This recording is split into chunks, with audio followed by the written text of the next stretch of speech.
ปีใหม่ตอนทับปีใหม่ปีนี้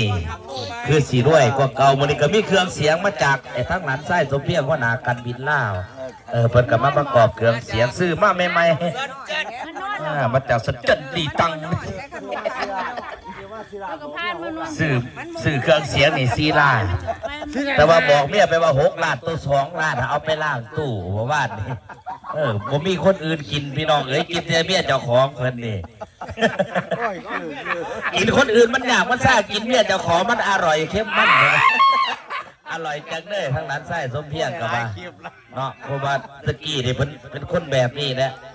กินคนอื่นเนี่ยมันเป็นบาปเป็นกรรมมันมากินเงินเมียตัวเองนี่ใครแน่ว่าอย่างเมาไปไหนก็เมาพื้นเพื่อนเองเนาะเอาไปฝากความมวลความซื่นจากทีมงานคณะเสพทูซี่เสพคอยบัดนี้